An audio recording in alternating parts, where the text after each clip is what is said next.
நம்முடைய கர்த்தரும் இரட்சகருமாயிருக்கிற இயேசு கிறிஸ்துவினுடைய கிருபையும் பிதாவாகிய தேவனுடைய அன்பும் பரிசுத்த ஆவியானவருடைய வழிநடத்துதலும் இந்த தெய்வீக ஆராதனையிலே தேவ சமூகத்தில் தேவனுடைய வார்த்தைக்காக காத்திருக்கிற நம் அனைவரும் கூட இருப்பதாக. இந்த பரிசுத்தமான ஓய்வு நாளிலே தேவ சமூகத்தில் தேவனை தொழும்படியாக இந்த ஓய்வு நாளில் கடந்து வந்திருக்கிற உங்கள் யாவருக்கும் என்னுடைய உள்ளத்தின் ஆழத்திலிருந்து இனிய ஓய்வு நாள் வாழ்த்துக்களை நான் தெரிவித்துக் கொள்கிறேன். ஹாப்பி சாபத். இந்த ஓய்வு நாளில் மனமகிழ்ச்சியாக இருக்கிறவங்க அருகாமையில் உள்ளவங்களுக்கு கரங்களை கொடுத்து ஒரு ஓய்வு நாள் வாழ்த்துக்களை தெரிவித்துக் கொள்ளலாங்களா? கரங்களை கொடுத்து தேவ ஆசீர்வாதத்தை பெற்ற உங்கள் யாவரோடும் உம்முடைய தேவனுடைய கிருபை இருப்பதாக. இந்த நல்ல நாளிலும் ஒரு மிக முக்கியமான சத்தியத்தை படிக்கும்படியாய் ஆண்டுடைய சமூகத்தில் கடந்து வந்திருக்கிறோம். வேதம் சொல்லுது, இது கர்த்தர் உண்டு பண்ணின நாள், இதில் மகிழ்ந்து கலிகூற கடவோம். ஆண்டவருடைய சமூகத்துல மனமகிழ்ச்சியாய் வந்திருக்கிற நம் யாவர் மீதும் அவருடைய ஆவியானுடைய வல்லமை தங்க வேண்டும் என்று ஜெபத்தோடு கூட ஒரு முக்கியமான சத்தியத்திற்குள்ளாய் கடந்து செல்ல வேண்டும் என்று ஆசிக்கிறேன். சமீப காலத்தில் நான் யோசேப்புனுடைய வாழ்க்கையை ஆராய்ந்து கொண்டிருந்த வேளையில யோசேப்புடைய வாழ்க்கையில் ஒரு மிக முக்கியமான சத்தியத்தை படிக்கும்படியாய் ஆண்டவர் கிருபை செய்தார். அந்த சத்தியத்தை இந்த தெய்வீக ஆராதனையின் வேளையிலும் உங்களுக்கு முன்பதாக வைக்க வேண்டும் என்று நான் ஆசிக்கிறேன். பிரசங்கி 3வது அதிகாரம் வசனம் 14 to 15 வரைக்கும் நம்ம வாசிக்கும் பொழுது ஒரு மிக முக்கியமான காரியத்தை பிரசங்கி ஞானி நமக்கு சொல்லிக் கொடுக்கிறார். அந்த ஞானி உலகத்தின் எல்லா அனுபவங்களை கடந்து வந்தவர். தேவனிடத்துல ஞானத்தை கேட்டு பெற்றுக்கொண்டிருந்த ஞானி ஒரு ஆலோசனையை கொடுக்கிறாரு. அந்த ஆலோசனை என்னன்னு பாருங்களேன். பிரசங்கி 3வது அதிகாரம் 14-15 திரும்ப வாசிங்க. தேவன் செய்வது எதுவோ அது என்றைக்கும் நிலைக்கும் என்று அறிவேன். அதனோடு ஒன்றையும் கூட்டவும் கூடாது, அதிலிருந்து ஒன்றை குறைக்கவும் கூடாது. பயந்திருக்கும்படி தேவன் இப்படி செய்து வருகிறார். முன் நடந்ததே இப்பொழுதும் நடக்கிறது. எது நடக்க போகிறதோ அது முன்னமே நடந்தது. நடந்ததையும் தேவன் விசாரிப்பார். ஞானி என்ன சொல்றாருன்னா, இப்ப எதுவும் புதுசாலாம் நடக்காதுப்பா, முன்னாடி நடந்தது எதுவோ அதுதான் நடக்கும். ஆங்கிலத்தில் சொன்ன அப்படின்னா the history repeated, அதுதான் வரலாறு மீண்டும் திரும்புகிறது. வேதாகமத்துல எந்த சம்பவங்களை நாம் படித்தாலும் அந்த சம்பவம் மீண்டும் முடிவு காலத்தில் நிறைவேறுமா. அப்படிதான் பாருங்க. இந்த யோசேப்புடைய வாழ்க்கையை கொஞ்சம் தியானித்துக் கொண்டிருந்தேன். தியானித்துக் கொண்டிருக்கும் பொழுது யோசேப்புடைய வாழ்க்கையில செவன்த் அட்வென்டிஸ்ட பார்க்க முடிஞ்சுச்சு. எத்தனை பேர் பார்த்திருக்கிறீங்கன்னு தெரியல. நான் படிச்சேன், உட்கார்ந்து தியானிச்சேன். யோசேப்புடைய வாழ்க்கையில ஒரு மீதமான கூட்டத்தை பார்க்கும்படியா ஆண்டவர் வழி நடத்தினார். அந்த சிறு சத்தியத்தை உங்களுக்கு முன்பதாக வைக்க வேண்டும் என்று ஆசிக்கிறேன். நான் ஒரு பெரிய சப்ஜெக்ட் எடுத்தேன். கிட்டத்தட்ட அதை உட்கார்ந்து யோசிக்கும் பொழுது 4-5 பாடங்கள், 5 சர்மன்ஸ் அதுல இருந்து வரும். இன்னைக்கு முதலாவது ஒரு சர்மனை மட்டும் உங்களுக்கு முன்பதாக நான் வைக்க வேண்டும் என்று ஆசிக்கிறேன். யோசேப்புடைய வாழ்க்கையில நடந்த சம்பவம் என்ன என்பதை ஒவ்வொரு காரியமா நம்ம என்ன செய்ய போறோம்னா படிக்க போறோம்.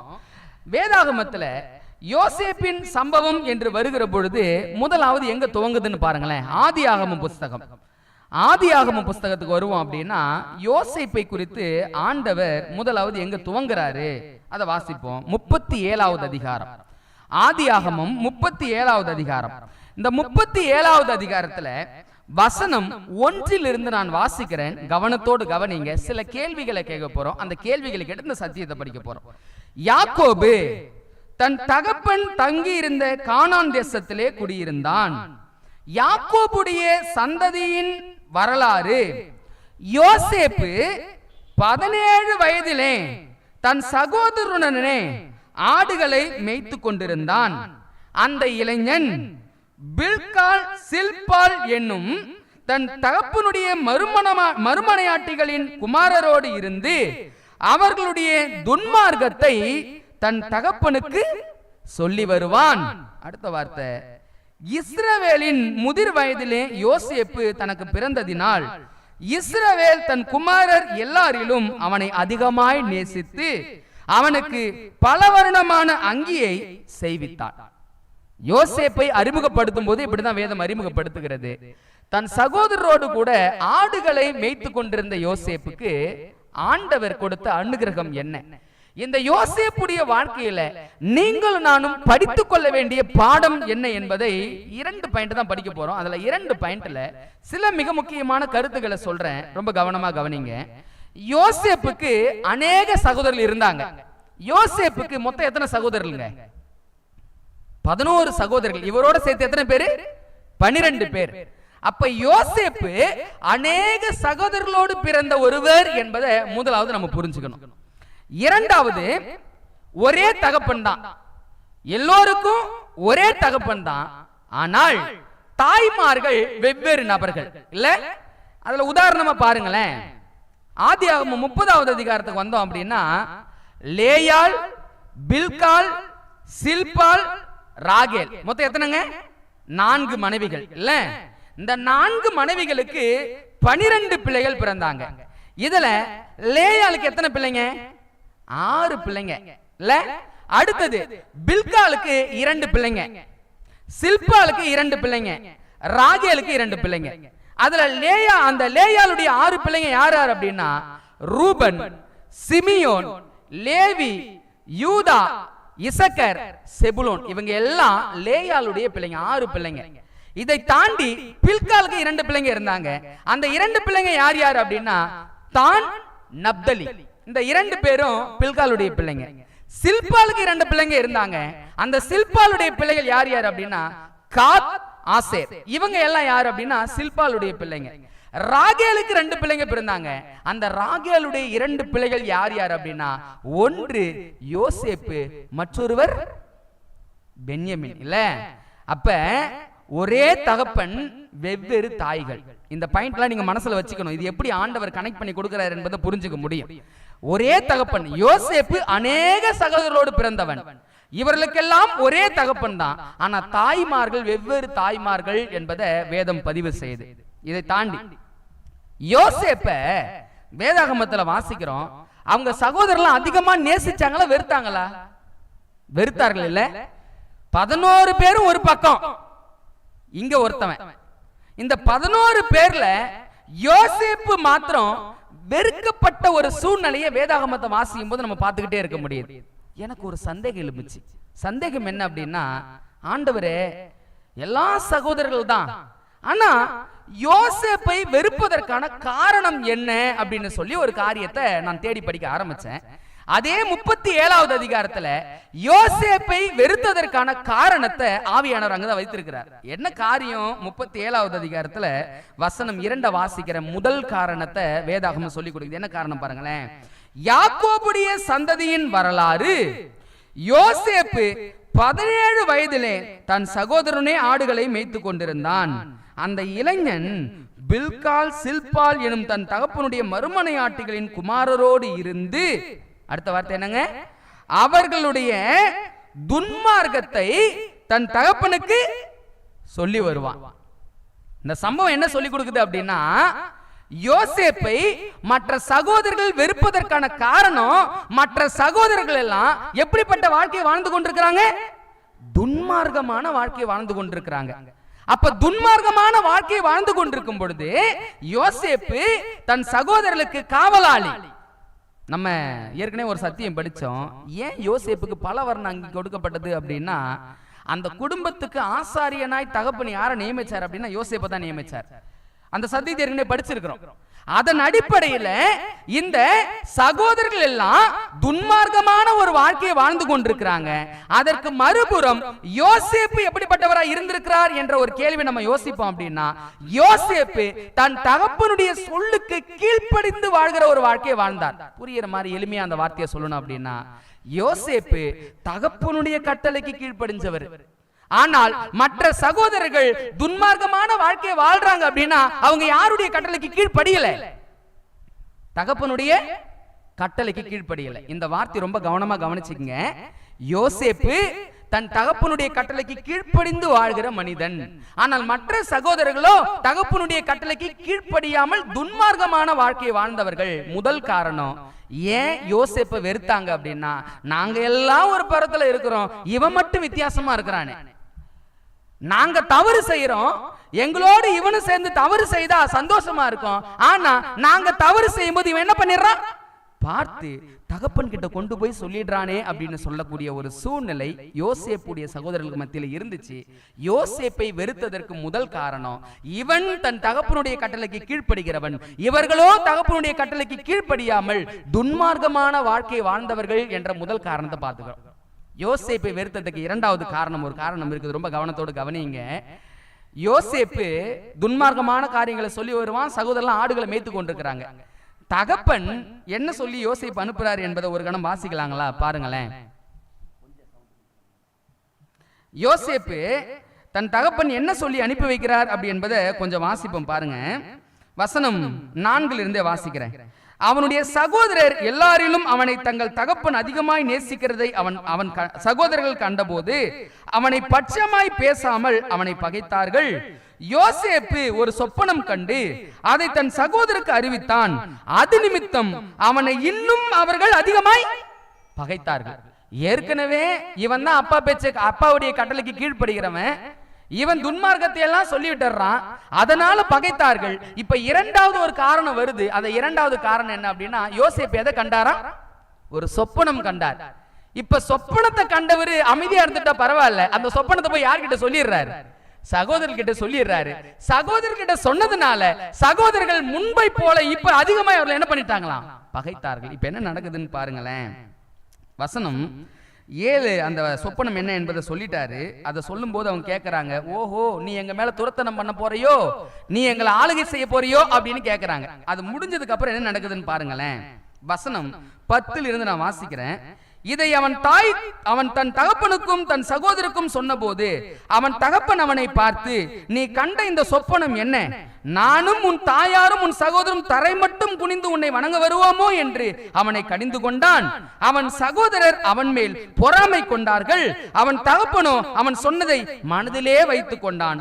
பின்பு அவன் சகோதரர் சீகேமிலே தங்கள் தகப்பனுடைய ஆடுகளை மேய்க்க போனார்கள்.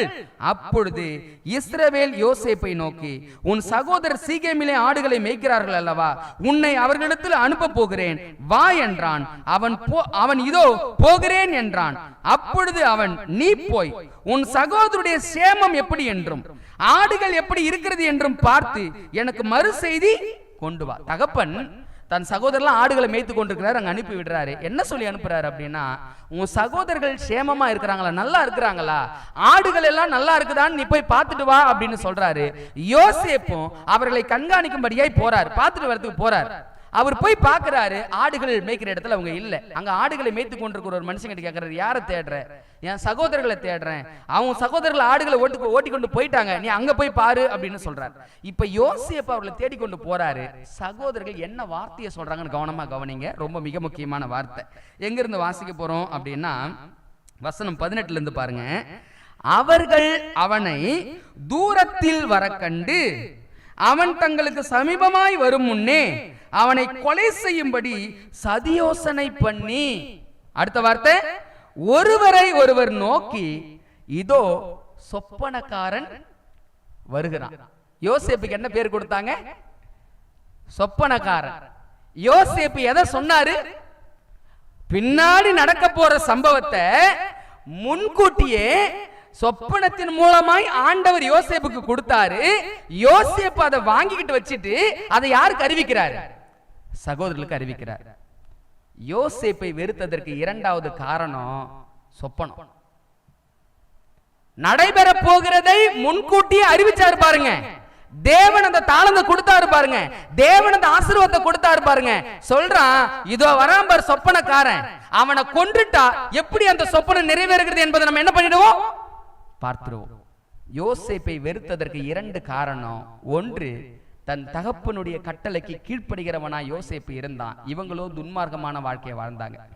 இரண்டாவது சொப்பனக்காரன் என்று சொல்கிறார்களே, அந்த சொப்பனக்காரன் என்ற வார்த்தைக்கான அர்த்தம் என்ன அப்படின்னா, எதிர்காலத்தில் நடைபெற போகிறதை இவன் கையில் வைத்திருக்கிறவன். அதனால் இவன் யாரு? சொப்பனக்காரன். யோசேப்பை பகைச்சதுக்கு இது ரெண்டு ரீசன் தாங்க, ரெண்டு காரணம் தான். இப்ப நான் அந்த சம்பவத்தை வாசித்து கொண்டிருக்கும் போது ஆவியானவர் லேசா என்கிட்ட ஒரு கேள்வி எழுப்புறார். அந்த கேள்வி என்ன அப்படின்னா, தகப்பனுடைய கட்டளைக்கு கீழ்ப்படுகிறது, சொப்பனத்தை வைத்து கொண்டிருக்கிறது, ஃபியூச்சர்ல நடக்க போற சம்பவத்தை சொல்றது, இந்த ரெண்டு அடையாளமும் வேதாகமத்துல எங்கேயோ ஒரு இடத்துல இடிக்குதேப்பா அப்படின்னு சொல்லிக்கிட்டே இருந்தார். இந்த ரெண்டு அடையாளங்களும் வேதாகமத்துல ஒரு இடத்துல உண்டு. யாருக்கு தெரியும்? இந்த ரெண்டு அடையாளங்களும் வேதாகமத்துல ஒரு இடத்துல ஒரு வசனத்துல கச்சிதமாய் அடங்குது. எங்கெங்க இருக்குது? வெளிப்படுத்தின விசேஷம் 12வது அதிகாரம் வசனம் 17 வாசிக்க போறோம். கவனத்தோடு கவனிங்க. தகப்பனுடைய கட்டளைக்கு கீழ்ப்படிவது, சொப்பனம், இதுக்கான அர்த்தம் எப்படியாய் அந்த வசனத்தில் அடங்குதுன்னு கவனமா கவனிங்க. வெளிப்படுத்தின விசேஷம் 12வது அதிகாரம் வசனம் 17 வாசிக்கலாமா? ஸ்திரீயின் மேல் கோபம் கொண்டு தேவனுடைய கற்பனைகளை கைக்கொள்கிறவர்களும் இயேசு கிறிஸ்துவை குறித்து சாட்சியை உடையவர்களும் ஆகிய அவர்களுடைய சந்ததியான மற்றவர்களுடனே யுத்தம் பண்ண போயிடுச்சு. சாத்தான் இங்க யாரையோ பகைக்கிறாங்க. யார பகைக்கிறான்? ரெண்டு அடையாளத்தை வச்சிருக்கிறாங்களாமே. யாருங்க? ஒன்று தேவனுடைய கற்பனை, இரண்டாவது ஏதோ ஒரு வார்த்தையை சொன்னாங்க. என்ன வார்த்தை அது? இயேசு கிறிஸ்துவை குறித்த சாட்சி. அந்த இயேசு கிறிஸ்துவை குறித்த சாட்சி என்ன என்பதை வேதம் பதிவு செய்து வெளிப்படுத்தின விசேஷம் 19வது அதிகாரம் 10வது வாக்கியத்தை வாசிங்க.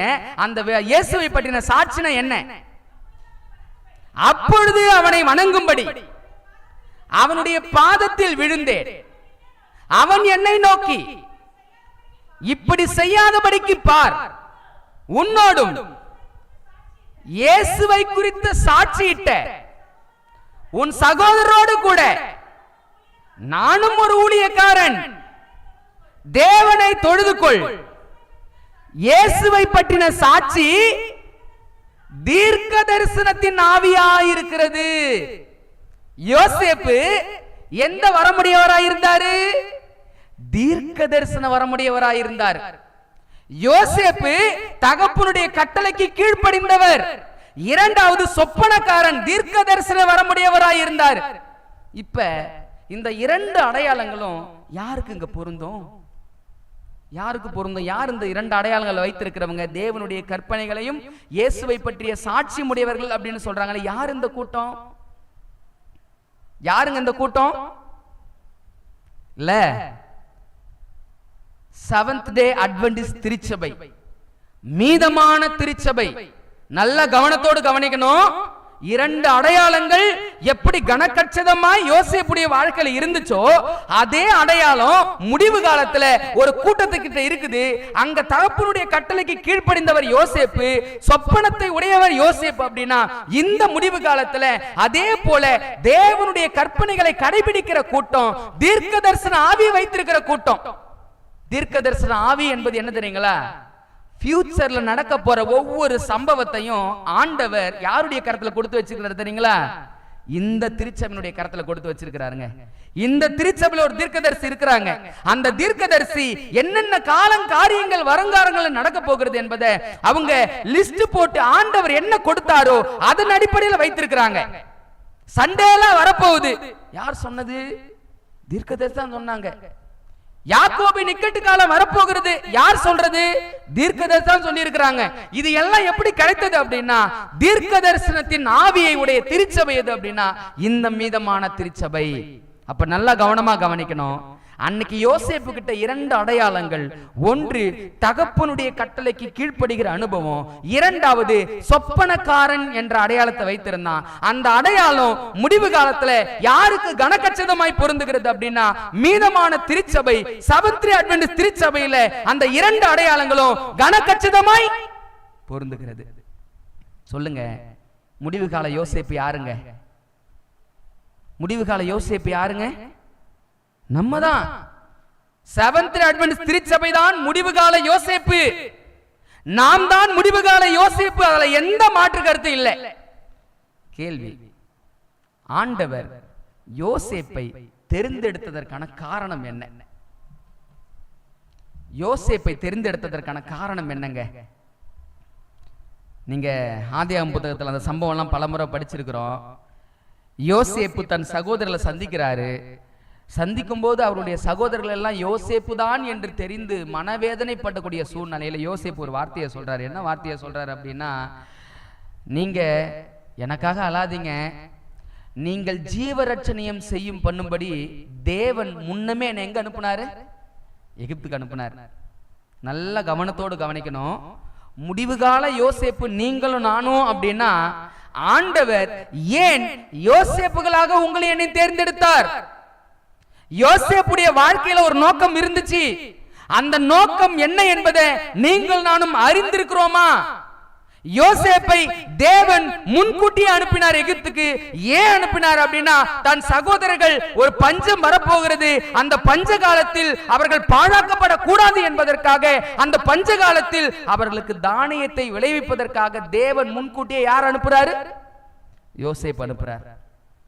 அன்பானவர்களே, இந்த மீதமான திருச்சபை, இந்த செவன்த் அட்வென்டிஸ்ட் திருச்சபை தான் யோசேப்பு அப்படின்னா, இந்த யோசேப்பு முடிவு கால யோசேப்புக்கு என்ன வேலையை ஆண்டவர் நியமித்திருக்கிறார் என்பதை புரிந்து கொண்டதா?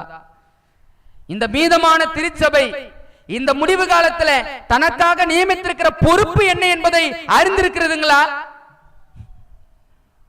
ஒரு வசந்த வாசிக்கலாங்களா? எப்படிப்பட்ட காலம் வரப்போகுதுன்னு சொல்லி ஆமோஸ் 8வது அதிகாரம் 11வது வாக்கியத்தை வாசிங்க பார்ப்போம்.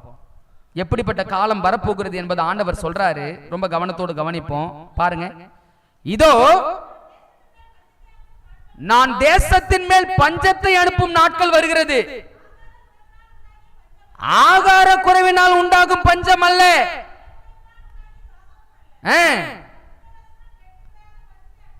கர்த்தருடைய வசனம் கேட்கக்கூடாத பஞ்சத்தை நான் அனுப்புவேன் என்றார். ஆண்டவர் சொல்றாரு, ஆகாரத்துக்கான பஞ்சம் இல்லப்பா, நீருக்கான பஞ்சம் இல்லப்பா, நீ சாப்பிடுவதற்கான பஞ்சம் அல்ல, வேறொரு பஞ்சம் உலகத்தில் வரப்போகிறது. அந்த பஞ்சம் ஆகாரத்துக்கோ நீருக்கோ அல்ல, தேவனுடைய வசனம், தேவனுடைய சத்தியம் கேட்கப்படாத ஒரு காலம் வருகிறது. அந்த காலம் வெகு சீக்கிரமாய் வருகிறது. அந்த பஞ்ச காலம் ஏற்கனவே வந்துவிட்டது. அந்த பஞ்ச காலத்தில் ஜனங்களை போஷிப்பதற்கு, ஜனங்களை காப்பாற்றுவதற்கு தேவன் முடிவு காலத்துல ஒரு யோசேப்பை தேர்ந்தெடுக்கிறாருங்க. அந்த யோசேப்பு யார் அப்படின்னா, இந்த மீதமான திருச்சபை, இந்த செவன்த் அட்வென்டிஸ்ட் திருச்சபை. நீங்க சிந்திச்சு பாருங்க, அன்னைக்கு யோசேப்புடைய வாழ்க்கைக்கு ஒரு நோக்கம் இருந்துச்சு. தானியத்தை சேர்த்து வைத்து தன் சகோதரர்களை போஷிப்பதற்கான கடமை அந்த யோசேப்புடைய வாழ்க்கையில இருந்துச்சு அப்படின்னா, இன்னைக்கு நம்முடைய வாழ்க்கைக்கு என்ன நோக்கம்? ஆண்டவர் எதற்காக உங்களையும் என்னை தெரிந்து கொண்டாரு? நீங்கள் நானும் தானியத்தை சேர்த்து வைக்கிற ஒரு வாழ்க்கை முறையை வாழ்ந்து கொண்டிருக்கிறோமா? நீங்கள் நானும் அந்த யோசேப்புனுடைய நோக்கத்தை போல நீங்கள் நானும் அந்த நோக்கத்தோடு வாழ்க்கை நடத்தி கொண்டிருக்கிறோமா? நீங்க சிந்திச்சு பாருங்க. சகோதரர்கள் எல்லாம் சேர்ந்து யார குடியில போட்டாங்க? யோசேப்பு குடியில போட்டாங்க. ஆனா யோசேப்பு குடியில் சகோதரர்களாய் போடப்பட்டு இருந்தாலும் அந்த யோசேப்பை கொண்டு போய் ஆண்டவர் எங்க வச்சாரு? எகிப்துல வச்சார். எகிப்துல வைத்ததற்கான காரணம் என்ன அப்படின்னா, ஒரு நாள் வரப்போகிறது, உன்னுடைய சகோதரர்கள் பஞ்சத்தில் அகப்பட போகிறார்கள். அந்த சகோதரர்களையும் காப்பாற்ற வேண்டிய கடமை, பொறுப்பு உன்னிடத்தில் இருக்கிறது என்பதை யோசேப்புக்கு உணர்த்தி, யோசேப்பு கண்ட காயங்களையும் யோசேப்பு பட்ட கஷ்டங்களையும் ஆண்டவர் போக்கி அந்த யோசேப்பை எகிப்தின் தேசத்துல கொண்டு போய் வைத்தார். காரணம் என்ன தெரியுங்களா? தகப்பன் யோசேப்பை மட்டும் நேசிக்கல, தகப்பன் யாரையும் நேசிக்கிறாரு? மற்ற சகோதரர்களையும் நேசிக்கிறார். இப்ப கேள்வி, இந்த கடைசி கால யோசேப்பு நம்மன்னு புரிஞ்சுக்கிட்டோம்ல, அங்க மற்ற சகோதரர்கள் இருந்தாங்கல்ல, அந்த சகோதரர்கள் யார் என்பதையும் பைபிள் சொல்லணுமா இல்லையா? யாருங்க அந்த மற்ற சகோதரர்கள்? யாருங்க? அவங்க பஞ்சத்தில் இருக்க போறாங்களாம், பசியோடு இருக்க போறாங்களாம், அந்த பஞ்சத்துல பசியோடு உள்ள பிள்ளைகளை போஷிக்கிற கடமையும் பொறுப்பும் இந்த முடிவு கால யோசேப்பு கிட்ட இருக்குதுன்னு ஆண்டவர் சொல்றாரு. அப்ப அந்த மற்ற சகோதரர்கள் யாரு? நான் சொன்ன ஈஸியா புரிஞ்சிடும். வெளிப்படுத்தின விசேஷ புத்தகத்துல 2 ஸ்திரீகள் வராங்க. முதல் ஸ்திரீ எங்க வராங்க? வெளிப்படுத்தல் 12 இல்ல, வெளிப்படுத்தல் 12வது அதிகாரத்துல ஒரு ஸ்திரீயை பத்தி பைபிள் பேசுது. அந்த ஸ்திரீ சூரியனை அணிந்திருந்தாள், சந்திரம் அவன் காலுக்கு கீழாக இருந்தது, 12 நட்சத்திரத்தை சிரசில் வைத்திருந்தாள் அப்படின்னு சொல்றாங்கல்ல. அந்த ஸ்திரீ யாரு? அவங்களும் பிள்ளை பெற்றாங்களா இல்லையா? அந்த ஸ்திரீ பிள்ளை பெற்றாளா இல்லையா? ஆமா, தாய். அப்ப வெளிப்படுத்தின விசேஷ புத்தகத்துல ஒரு ஸ்திரீயை பைபிள் பேசுது, அவளும் தாய் தான். ஆனா வெளிப்படுத்தல் 17வது அதிகாரத்துல ஒரு ஸ்திரியை பத்தி பேசுது. அந்த ஸ்திரீ யாரு? பூமியில் உள்ள அருவருப்புகளுக்கெல்லாம் தாய் எனும் நாமம் அவர் நெற்றியில் எழுதியிருந்ததுன்னு சொல்றாங்களே, அந்த ஸ்திரீ யாரு? ஸ்திரீ என்பது வேதாகமத்தில் எதை குறிக்கும்? அப்ப யார் அது? ரொம்ப கவனமா கவனிங்க. வெளிப்படுத்தல் 12வது அதிகாரத்துல ஒரு ஸ்திரீ பிள்ளையை பெற்றா பாருங்க, அவ பெற்றெடுத்த பிள்ளை தான் கடைசி கால யோசேப்பு. ஆனா வெளிப்படுத்தல் 17வது அதிகாரத்துல ஒரு ஸ்திரீ இருக்கிறா பாருங்க, அவளும் தாய் தான், அவளுக்கும் பிள்ளை தான் இருக்கிறாங்க. அந்த பிள்ளை யாரு? அப்ப யாருங்க? மற்ற சகோதரர்கள் இல்ல. அப்ப நல்லா கவனமா கவனிங்க. யாரை காப்பாற்ற வேண்டிய கடமையும் பொறுப்பு நம்ம கிட்ட இருக்குது என்பதை புரிஞ்சுக்கிறது 2 பாயிண்ட் சொல்றேன், யோசித்து பாருங்க. அன்னைக்கு யோசேப்பை அவனோடு இருந்த சகோதரர்கள் வெறுத்தாங்க. இன்னைக்கும் அந்த வெறுப்பு இருக்குதா இல்லையா? எப்படி இருக்குது? ஆமா, இவங்க தான் 10 கற்பனையின்படி வாழ்றவங்க. ஆமா, இவங்க தான், இவங்களுக்காக தான் கற்பனையா கொடுக்கப்பட்டுச்சு. ஆமா, இவங்க தான் தீர்க்க தரிசனத்தை வச்சிருக்கிறாங்க. அப்ப எங்க கிட்டலாம் தீர்க்க தரிசனம் இல்லையா? சொல்றது யாருங்க? நம்ம சகோதரன் சகோதரிகள் இல்ல. அப்ப ஆண்டவர் என்ன சொல்றாருன்னா, பா நான் அவங்களையும் நேசிக்கிறேன்பா, நான் அவங்களையும் நேசிக்கிறேன். ஒரு பஞ்சம் வரப்போகுது பாரு, ஆகாரத்துக்கான பஞ்சம் இல்லப்பா, அது ஆவிக்குரிய பஞ்சம்பா, தேவனுடைய வசனத்தை கேட்க முடியாத பஞ்சம்பா, ஆண்டவருடைய சத்தியத்தை பேச முடியாத ஒரு பஞ்சம்பா. அந்த பஞ்சம் உலகத்தில் வந்து கொண்டிருக்கிறது. ஆல்ரெடி அந்த பஞ்சத்துக்கான காரியம் எல்லாம் தொடங்கிடுச்சு. அந்த பஞ்சத்தை உலகம் சந்திக்க போகிறது. உன் சகோதரன் சகோதரிகளும் அந்த பஞ்சத்துல வரப்போறாங்க. அந்த பஞ்ச காலத்துல போஷிக்கிறதுக்கு கடைசி கால யோசேப்ப நான் உன்னை தேர்ந்தெடுத்திருக்கிறேனே, நீ தானியத்தை சேர்க்கறியா? தானியம் என்பது எதங்க குறிக்கும் வேதாகமத்துல? தானியத்தை வச்சு என்னங்க செய்வாங்க? அப்பம் சுடுவாங்கல்ல. அப்பம் என்பது வேதாகமத்தில் எதை குறிக்கும்? மனுஷன் அப்பத்தினாலே மாத்திரம் அல்ல, தேவனுடைய வாயிலிருந்து புறப்படுகிற ஒவ்வொரு வாயின் வார்த்தையினாலும் பிழைப்பான் என்று எழுதியிருக்கிறதே அப்படின்னு ஆண்டவர் சொல்றாருன்னா, அப்ப அப்பம் என்பது என்னையா? தேவனுடைய வார்த்தை. ஆண்டவர் கேட்கிற ஒரு கேள்வி, உன் சகோதரனை காப்பாத்துறதுக்கு, உன் சகோதரியை காப்பாத்துறதுக்கு உலகத்துல ஒரு பஞ்ச காலம் வருகிறதே, சத்தியம் கிடைக்கப்படாத ஒரு காலம் வருகிறதே, சத்தியத்தை கேட்க முடியாத ஒரு காலம் வருகிறதே, அந்த காலத்துல உன் சகோதரன் சகோதரியை காப்பாத்துறதுக்கு நீ எத்தனை சத்தியத்தை உன் வாழ்க்கையில வைத்திருக்கிற? எத்தனை சத்தியத்தை உன் வாழ்க்கையில சேர்த்து வைத்திருக்கிற? அழிவில் இருந்து அவர்களை மீட்பதற்கு என்ன சத்தியம் உன் கரத்தில் இருக்கிறது? ஆண்டவர் கேட்கிறாருங்க. அன்பானவர்களே, சத்தியத்தை சேர்க்க வேண்டிய காலத்துக்குள்ளாக நீங்கள் நானும் வாழ்ந்து கொண்டிருக்கிறோம். சத்தியத்தை மற்றவங்களுக்கு கொடுக்கணும் அப்படின்னா சத்தியம் முதலாவது எங்க இருக்கணும்? நம்ம கிட்ட இருக்கணும். ஆண்டவர் இந்த மீதமான திருச்சபையை பார்த்து ஒரு கேள்வியை வைக்கிறாரு. இப்பா, அன்னைக்கு எனக்கு ஒரு யோசேப்பு இருந்தாம்பா, அந்த யோசேப்பு கண்ட காயம் பெருசு, அந்த யோசேப்பு அடைந்த நிந்தனை பெருசு, அந்த யோசேப்பு அடைந்த வேதனைகள் பெருசு. ஆனா அதை எல்லாவற்றையும் நான் மறக்க செய்து இறுதி காலத்துல அவனுடைய சகோதரனும் அவனுடைய தகப்பனும் அவனை நாடி வருகிற பொழுது அவர்களை காப்பாற்றுவதற்காக எனக்காக ஒரு யோசேப்பு இருந்தாம்பா. என் கண்கள் இந்த முடிவு காலத்துல தேடுதுப்பா, யார் அந்த யோசேப்பு? எனக்கான யோசேப்பு யார் என்பதை என் கண்கள் தேடிக்கொண்டிருக்குதுப்பா. நீ சத்தியத்தை சேர்த்து வைக்கிறியா? சத்தியத்தை சேமித்து வைக்கிற பழக்கம் உங்ககிட்ட இருக்குதாப்பா? நீ என்னப்பா செய்து கொண்டிருக்கிற? இந்த காலங்களில் எதப்பா நீ சேர்த்து வைத்துக் கொண்டிருக்கிற? சத்தியத்தை சேர்த்து வைத்துக் கொண்டிருக்கிறியா, அல்லது அக்கினிக்கு இரையாக போகும் ஆஸ்திகளை நீ சேர்த்து வைத்துக் கொண்டிருக்கிறியா? நீ சிந்திச்சு பாருப்பா. என் மனம் முடிவு கால யோசேப்புக்காக ஏங்கி கொண்டிருக்குதுப்பா. பைபிள்ல இந்த சத்தியத்தை சேர்த்து வைப்பதற்காக பழைய ஏற்பாட்டில் ஒரு சம்பவம் இருக்குது. அந்த சம்பவம் என்ன தெரியுங்களா? மன்னாவின் சம்பவம். நல்ல கவனத்தோடு கவனிக்கணும். மன்னாவின் சம்பவம். மன்னாவை ஆண்டவர் எப்ப கொடுத்தாரு?